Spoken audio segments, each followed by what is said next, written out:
Ya, baik. Assalamualaikum warahmatullahi wabarakatuh. Perkenalkan, saya Kuliah Zalda dari Universitas Airlangga dengan nomor NIM 285231006. Di sini saya akan menyampaikan materi terkait kecerdasan buatan, yaitu terkait artificial intelligence, apa hubungannya dengan Bayesian tree, ANN, dan juga CNN, beserta fuzzy dan genetic algorithm. Tujuan saya membuat ini adalah untuk mata kuliah kecerdasan buatan untuk kuisnya. Jadi di sini yang pertama adalah terkait artificial intelligence. Dan artificial intelligence ini merupakan salah satu cabang dalam ilmu komputer yang dapat meniru kemampuan berpikir daripada manusia. Dan saat ini artificial intelligence telah menjadi revolusi teknologi tersendiri yang dapat mengubah dunia. Di masa lalu, komputer itu hanya dapat mengikuti instruksi yang diberikan dalam sebuah algoritma yang kaku. Namun di sini dengan adanya AI-nya ini dapat mempelajari pemecahan masalah dengan mengenali pola tertentu yang terdapat pada data. Dan saat ini telah marak digunakan AI dalam berbagai aspek kehidupan manusia. Beberapa contohnya itu terdapat dalam bidang rekomendasi produk. Ada beberapa aplikasi seperti misalnya Netflix, Tokopedia, dan Spotify, yang mana aplikasi ini bisa merekomendasikan produk yang kemungkinan besar dapat menarik pengguna, berdasarkan pembelian yang telah dilakukan sebelumnya. Dan hal yang sama juga berlaku dalam personalisasi feed dan iklan, yang mana layanan sosial media dapat menampilkan konten yang telah disesuaikan dengan preferensi dari pengguna secara personal. Dengan adanya artificial intelligence, pola-pola tertentu pada wajah juga dapat dikenali sehingga ini bisa menjadi pembeda antara satu orang dengan orang lainnya. Dan pengembangan kemampuan lainnya lagi ada dalam bidang Natural Language Response atau NLP. Dengan adanya NLP, AI memungkinkan untuk menghasilkan jawaban yang struktur katanya itu menyerupai jawaban dari manusia sesungguhnya. Dan kemampuan inilah yang biasanya dimanfaatkan oleh layanan-layanan seperti virtual assistant, seperti saat kita mengucapkan oke Google dan sebagainya. Dan maupun mesin pencari revolusioner seperti adanya ChatGPT maupun translasi seperti adanya DeepL.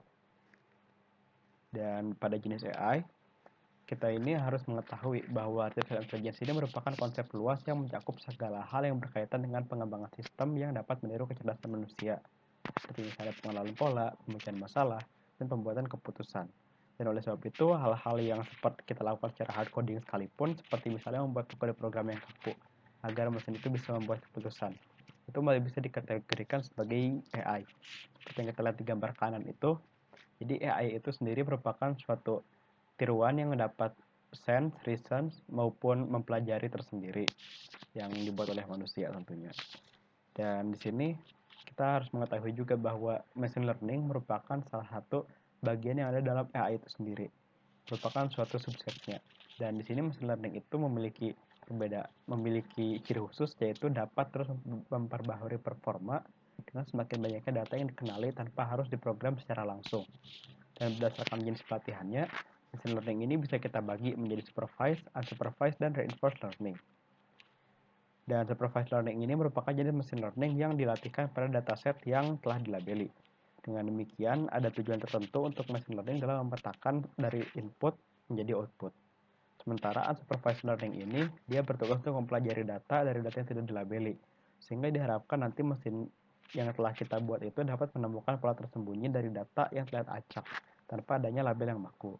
Biasanya untuk yang jenis unsupervised ini dilakukan untuk tugas-tugas seperti clustering atau pengelompokan data yang dianggap mirip dan reduksi dimensi untuk mengurangi fitur dengan menyimpan informasi yang lebih penting.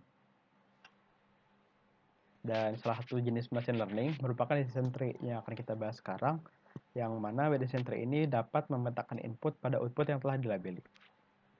Kita akan decision tree, dan jadi decision tree ini merupakan representasi grafis dari proses pembuatan keputusan, yang mana decision tree ini merepresentasikan pohon terbalik dengan adanya percabangan. Dengan bagian-bagian daripada decision tree itu adanya bagian root, dan root ini merepresentasikan data secara keseluruhan. Ada juga decision nodes. Decision nodes ini membagi data ke dalam satu subset, dan adanya leaf nodes, titik akhir dibuatnya keputusan. Dan agar tidak terlalu tebal daripada decision tree-nya tersebut, jadi dapat juga dibatasi sampai kapan percabangan pada decision tree ini akan terhenti. Itu biasanya pembatasan itu terletak dalam dua hal ini, yaitu pertama kedalaman cabang, jadi akan berapa kali dia akan bercabang, lalu juga ada sampel minimum tiap node. Nah, untuk yang stopping kriteria ini diperlukan ya agar modelnya tidak terlalu kompleks dan juga tidak terjadi overfitting. Yang mana overfitting ini bisa kita definisikan sebagai si mesin learningnya ini yang telah kita buat terlalu mengenali data secara kaku, sehingga datanya pun bisa diklasifikasikan sebagai sesuatu hal yang berbeda meskipun itu secara general masihlah sama. Selanjutnya, nah ini bisa kita lihat ya, contoh daripada decision tree itu seperti misalnya ini adanya percabangan dari usia. Ini dari usia itu dibagi menjadi 3 cabang, adanya usia kurang dari 18, 18 sampai 30, dan lebih dari 30. Dan di sini dibagi juga berdasarkan beratnya dari yang kurang dari 18. Katakan seorang tersebut kurang dari 18, akan tapi jika beratnya lebih dari 60, maka dia dikategorikan sebagai orang yang beresiko mengidap penyakit jantung. Sementara apabila beratnya kurang dari 60, dia resiko penyakit jantungnya rendah. Contohnya seperti itu. Dan ada juga cabang lainnya seperti misalnya dia kalau usianya lebih dari 30 dan juga akan ditanyakan apakah dia perokok ataukah tidak. Karena kategori inilah yang menentukan juga apakah dia beresiko tinggi maupun risiko rendah. Dan cabang-cabang inilah yang disebut dengan bagian daripada node-nya. Sementara yang bagian yang low risk, high risk itu kesimpulan akhirnya itu yang kita sebut sebagai list. Jadi dapat ditegaskan kembali bahwa decision tree ini merupakan salah satu bagian daripada machine learning ya, bagian daripada machine learning, salah satu cabangnya yang dapat memetakan input pada output yang telah dilabeli. Selanjutnya akan ada bahasan terkait artificial neural network. Jadi apa itu artificial neural network? Artificial network ini juga merupakan satu subset dari machine learning. Dan artificial network ini merupakan model komputasi yang dapat mensimulasikan cara kerja neuron dalam jaringan saraf. Sehingga artificial neural network ini sering juga disebut sebagai jaringan syaraf tiruan. Dan artificial neural network itu terdiri dari simulasi neuron yang saling terkoneksi dan tersusun atas lapisan-lapisan. Komponen penting pada ANN itu diantaranya ada 3, yaitu pertama input. Input itu kalau digambar yang paling kiri, yang merupakan lapisan awal yang menerima data input. Lalu adanya lapisan hidden layer. Ini merupakan lapisan tempat terjadinya komputasi pada artificial neural network. Dan juga adanya output layer, yang mana lapisan ini akan menghasilkan output dari proses komputasi yang dilakukan. Dan tiap-tiap koneksi ini memiliki bobot. Bobot itu di sini dilambangkan, tidak dilambangkan di sini. Namun ada yang namanya bobot yang akan menentukan seberapa kuat hubungan antara satu neuron dengan neuron lainnya. Nah, ini bisa kita lihat di bagian sini. Ini adanya fungsi aktivasi ya. Dan di bagian pojok kanan atas itu terdapat contoh gambar daripada suatu jaringan saraf sesungguhnya pada manusia. Itu gambaran-gambarannya seperti adanya dendrit yang untuk input pada manusia. Lalu ada juga akson yang akan meneruskannya kepada otak. Dan begitu pula dalam jaringan saraf tiruan, dendrit ini kita gambarkan sebagai adanya input 1, input 2, dan input 3. Dan ini akan dihitung di komputasi dengan bobotnya pada jaringan saraf tiruan sehingga dihasilkan output yang sesuai. Dan ini penghitungan itu dilakukan dengan fungsi aktivasi. Jadi fungsi aktivasi ini merupakan komponen fundamental yang menentukan output pada neuron berdasarkan input dan bobot dari setiap input. Dan dengan adanya fungsi aktivasi ini, hubungan kompleks pada data dapat dimodelkan karena adanya non-linearitas. Dan fungsi aktivasi ini juga berperan dalam mengekstrak informasi penting dalam data sembari meninggalkan informasi yang kurang relevan. Dan jenis-jenis fungsi aktivasi itu diantaranya ada fungsi aktivasi yang berbentuk sigmoid, tanha, rectified linear unit, leaky relu, max out maupun elu. Ini merupakan jenis-jenis fungsi aktivasi yang ada pada artificial neural network. Nah, ini merupakan proses yang ada pada artificial neural network. Setidaknya pada ANN ini terdapat 2 proses penting, yaitu adanya forward propagation dan backward propagation. Dan forward propagation ini merupakan proses pada ANN yang dilakukan untuk membuat prediksi atau output. Dan tahapannya itu adalah pertama kita tentu menerima data input pada lapisan input. Dan lalu ada komputasi pada bagian hidden layer. Dan pada hidden layernya ini, komputasi itu dilakukan dengan cara mengalihkan input dengan bobot tiap neuron dan dilewatkan pada fungsi aktivasi tertentu. Lalu output keluaran dari loss function ini yang ada di lapisan output akan dibandingkan dengan nilai yang sebenarnya sebagai nilai daripada ground truth. Dan ini dilakukan pada bagian backpropagation. Jadi backpropagation ini merupakan proses penyesuaian bobot pada ANN berdasarkan error yang dihasilkan. Karena pastikan dari output ini dia akan membandingkan antara target tujuannya dengan target yang dihasilkannya. Oleh sebab itu akan dibandingkan dan apabila ada perbedaan itulah yang kita sebut sebagai error. Dan tahapan backpropagation itu diantaranya itu yang pertama ada perhitungan loss gradient pada output layer. Dan pada yang kedua itu ada propagasi loss gradient secara mundur pada jaringan syaraf tiruan. Dan pada propagasi loss gradient, setiap gradientnya ini akan dikalikan dengan penurunan fungsi aktivasi yang digunakan pada layer tersebut. Hasil inilah yang kemudian digunakan untuk memperbarui bobot untuk meminimalisir nilai loss dari jaringan saraf tiruan yang telah dibuat. Jadi poinnya di sini adalah forward propagation itu dilakukan untuk melakukan prediksi, sementara yang back propagation itu dilakukannya untuk mengurangi error.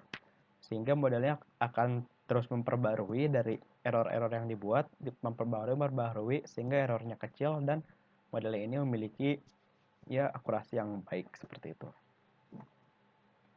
Lalu selanjutnya ada bagian terkait convolutional neural network. Namanya sama-sama ada neural network, namun di sini ada bagian konvolusionalnya. Nah, jadi CNN ini bisa kita kategorikan sebagai salah satu jenis algoritma deep learning juga. Jadi deep learning, machine learning ini sama, hanya saja pada deep learning ini merupakan jenis dari neural network yang terdiri dari beberapa jenis hidden layer. Jadi hidden layer itu kan lapisannya kalau di gambar tadi ada satu misalnya, tapi hidden layer ini sebenarnya bisa kita buat jadi beberapa lapis sehingga memungkinkan untuk mempelajari pola kompleks dari data yang dimasukkan. Dan CNN ini merupakan jenis algoritma deep learning yang bisa menerima input data grid seperti matriks. Jadi matriks ini bisa berupa gambar maupun video. Kan gambar tersebut seperti yang kita ketahui bahwa gambar digital itu terdiri dari ukuran piksel-piksel dan setiap piksel ini menyimpan informasi seperti informasi warna yang bisa kita kuantisasi menjadi sebuah angka. Dan nanti daripada input tersebut dia bisa menetapkan bobot seperti yang ada pada ANN. Jadi CNN dan ANN ini mirip-mirip, hanya saja CNN ini lebih difokuskan untuk data yang berupa grid, seperti misalnya gambar, untuk mempelajari fitur yang menjadi pembeda antara jenis data satu dengan data lainnya. Setidaknya terdapat bagian-bagian penting pada CNN, yaitu adanya convolution layer, pooling layer, interpretation function, dan juga fully connected layer. Ini bisa kita lihat di gambar sebelah kanan, contohnya itu terdapat, katakan adanya input berupa gambar. Gambar ini merupakan angka 2 dengan ukuran pixel 28 kali 28 kali 1. Jadi akan memasuki layer max pooling yang akan berubah dimensinya, lalu akan juga memasuki layer convolution, lalu dia mengalami max pooling kembali, dan nanti dari max pooling ini dia mengalami fully connected layer, dan dari fully connected layer ini baru dimasukkan ke adanya bagian jaringan syaraf tiruan dan masuk dengan adanya top layer dan dihubungkan kepada output yang telah saling terkoneksi. Adanya angka 0, 1, 2 hingga angka 9. Dan nanti di bagian akhir ini gambar yang telah kita miliki akan diklasifikasikan apakah dia digolongkan sebagai angka 0, angka 1, angka 2 dan seterusnya ataukah angka 9. Dan di sini convolution layer. Jadi satu bagian yang penting itu merupakan convolution layer ya. Dan layer ini merupakan layer yang terdiri dari kernel yang terus bergeser atau convolve. Jadi convolve ini merupakan proses penggeseran untuk mengekstrak fitur dan pola dari data. Misalkan pada gambar yang di sebelah kanan ini, ukuran asli gambarnya adalah matriks berukuran 5x5. Nah, matriks ini akan dikonvolusikan dengan matriks kernel yang berukuran 3x1 dengan stride atau pergeseran sebesar 1. Ilustrasinya seperti di gambar yang sebelah pojok kiri atas. Jadi proses konvolusinya ini akan dilakukan perkalian matriks, yaitu nanti matriksnya saling dikalikan. Matriks 1 dari kernel, matriks 1x1 dari kernel dikalikan dengan matriks 1x1 daripada gambarnya, lalu dijumlahkan dengan yang matriks baris 2 kolom 2 dari kernel dengan baris 2 kolom 2 dari gambar, dijumlahkan dengan baris matriks kolom 3 baris 3 dari kernel dengan matriks kolom 3 baris 3 dari gambar, itu saling dijumlahkan dan seterusnya hingga diperoleh gambar yang sebelah kanan yang merupakan convolve feature. Nah, ini terdapat proses pergeseran dan pergeseran itu bisa kita atur. Seperti misalnya, kalau setelah dia itu bernilai 1, maka proses yang terjadi adalah gambar sebelah atas. Sementara, jika yang di stride-nya itu, digesernya itu sebesar 2, maka yang terjadi adalah gambar sebelah bawah. Jadi semakin besar pergeserannya, tentu gambar yang dihasilkannya akan semakin kecil. Lalu selanjutnya ada namanya pooling layer. Dan layer pooling ini merupakan layer yang berfungsi untuk reduksi dimensi secara spasial, sehingga daya komputasi yang diperlukan akan berkurang. Kan seperti yang kita lihat tadi, bila gambarnya semakin besar, tentu komputasi matriks itu akan semakin banyak juga. Dan ini tentu akan memperberat komputer kita untuk bekerja ketika menggunakan CNN. Oleh sebab itu, pooling layer juga merupakan hal yang penting untuk diterapkan dalam menggunakan CNN. Dan jenis pooling yang umum dilakukan ini diantaranya adalah adanya max pooling dan average pooling. Untuk proses poolingnya sendiri mirip-mirip dengan konvolusi. Jadi dia adanya dilakukan pergeseran.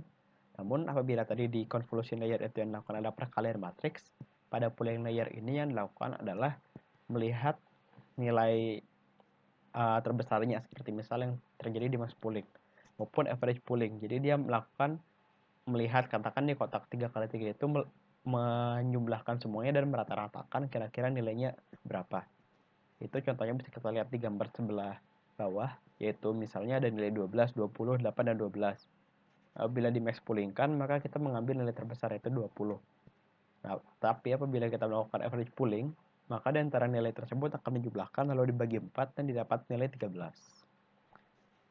Nah, selanjutnya setelah tadi kita melakukan adanya pooling layer, ada juga convolution layer, itu bisa kita gabung-gabungkan seperti hingga akhirnya terbentuk gambar di bawah ini. Darinya adanya input, convolution plus relu, pooling. Ya, jadi ada berlapis-lapis convolution dan pooling.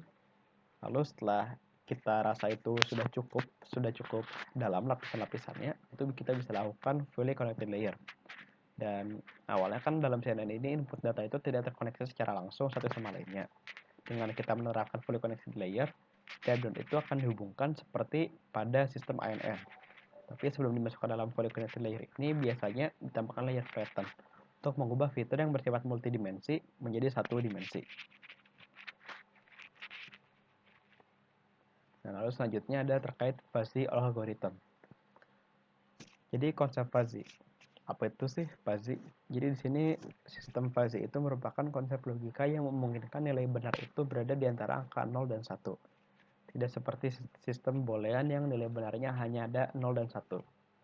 So, dalam bahasa sehari-harinya, seperti yang kita ketahui, nilai kebenaran itu biasanya kalau tidak benar ya salah, yes or no.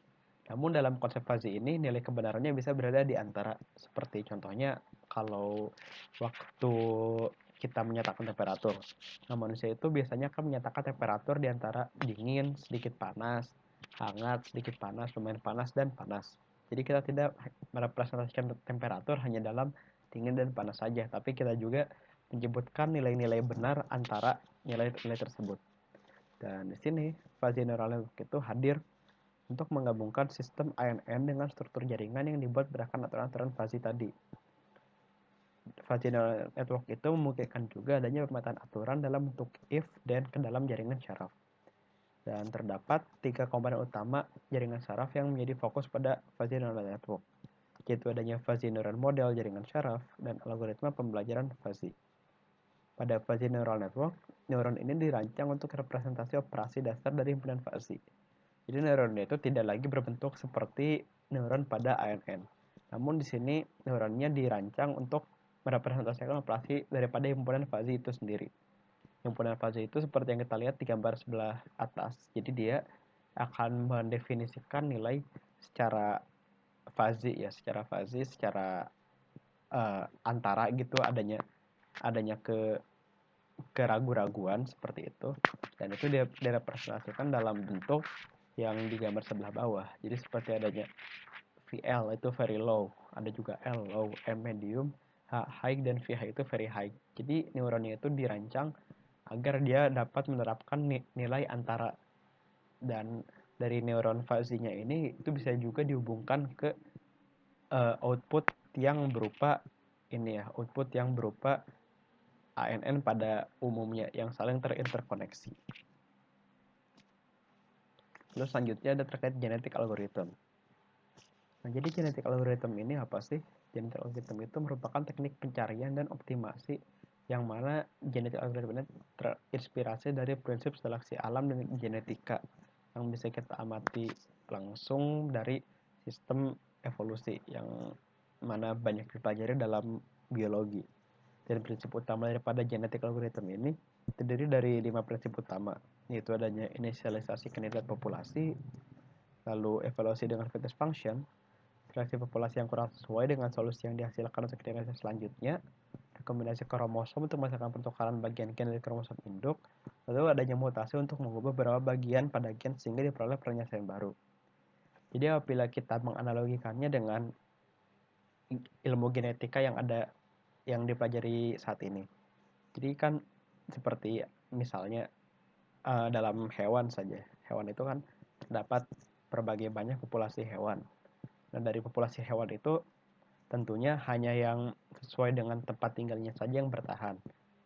Nah, dari yang sesuainya itu, hewan-hewan yang telah sesuai itu kan tentu dia akan terus hidup dan berkembang biak. Dan dari berkembang biak ini, hewan itu akan saling menghasilkan genetika yang baru karena telah saling berkombinasi antara satu sama lainnya. Dan terkadang juga di hewan itu terjadi suatu mutasi sehingga diperoleh suatu sifat yang baru. Nah, begitu pula dalam genetik algorithm. Jadi dalam genetik algorithm itu setiap solusinya akan diinterpretasikan sebagai kromosom. Yang mana si solusinya ini bisa menyimpan parameter dari suatu solusi. Dan nanti akan dievaluasi dengan adanya fitness function untuk mengamati seberapa optimal solusi yang dihasilkan. Bila solusi ini dinilai optimal, maka solusi ini akan disimpan dan kemudian direkombinasi dengan solusi lainnya. Dan terkadang juga dari solusi ini bisa kita terapkan suatu mutasi agar kita bisa memperoleh suatu solusi baru yang mungkin tidak dikenalkan sebelumnya. Jadi inti akhir daripada genetic algorithm itu apabila nanti solusinya sudah tercapai, itu bisa diterminasi atau pencariannya berakhir dan diperoleh solusi yang paling optimal. Seperti itu. Dan apakah genetic algorithm dan fuzzy neural network-nya berhubungan? Sebenarnya tidak ada hubungan secara langsung antara genetic algorithm dan fuzzy neural network. Karena kedua hal ini menerapkan prinsip yang bisa dibilang relatif berbeda antara satu dengan lainnya. Akan tetapi, genetic algorithm dan fuzzy neural network ini bisa kita gabungkan.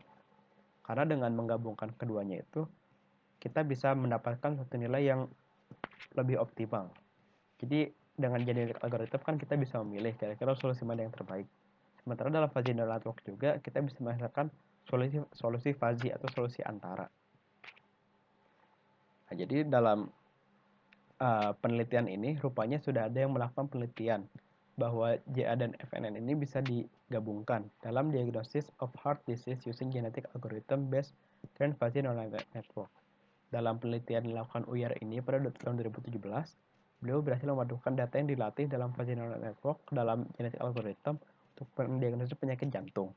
Dan dalam penelitian itu diperoleh akurasi sebesar 97,78%. Nah, jadi memang bahwa genetic algorithm dan fuzzy neural network ini meskipun tidak berhubungan secara langsung, tapi keduanya dapat saling mendukung. Sehingga bisa dibuktikan pula dalam adanya jurnal bahwa apabila beliau hanya menggunakan fuzzy neural network saja, itu menghasilkan akurasi yang tidak setinggi apabila kedua hal tersebut digabungkan. Ya baik, jadi sekian yang dapat saya sampaikan. Jadi bisa kita simpulkan ulang bahwa tadi adanya hubungan antara ANN dengan decision tree. Bahwa decision tree ini merupakan salah satu hubungan antara antara AI dengan decision tree, bahwa decision tree ini merupakan salah satu bagian daripada AI, yang mana AI ini memiliki beberapa subset. Salah satu subsetnya adalah machine learning, yang mana machine learning ini mengandung yang namanya decision tree. Salah satu jenis machine learning itu adalah decision tree. Lalu yang kedua, bahwa hubungan ANN antara CNN, bahwa di sini terdapat hubungan karena ANN sendiri merupakan satu bagian dari machine learning, dan juga CNN ini merupakan artificial network yang dikhususkan untuk data yang berupa grid atau berupa gambar. Lalu yang ketiga itu adanya hubungan antara fuzzy dan genetik algoritma.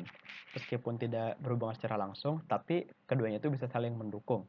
Karena di sini fuzzy itu dapat merepresentasikan jawaban secara fuzzy, sementara genetik algoritmanya sendiri bisa memilih jawaban yang paling optimal, sehingga bisa dihasilkan model mesin learning yang paling sesuai. Ya, sekian yang dapat saya sampaikan. Terima kasih atas perhatiannya. Apabila ada salah kata, mohon maaf. Wassalamualaikum warahmatullahi wabarakatuh.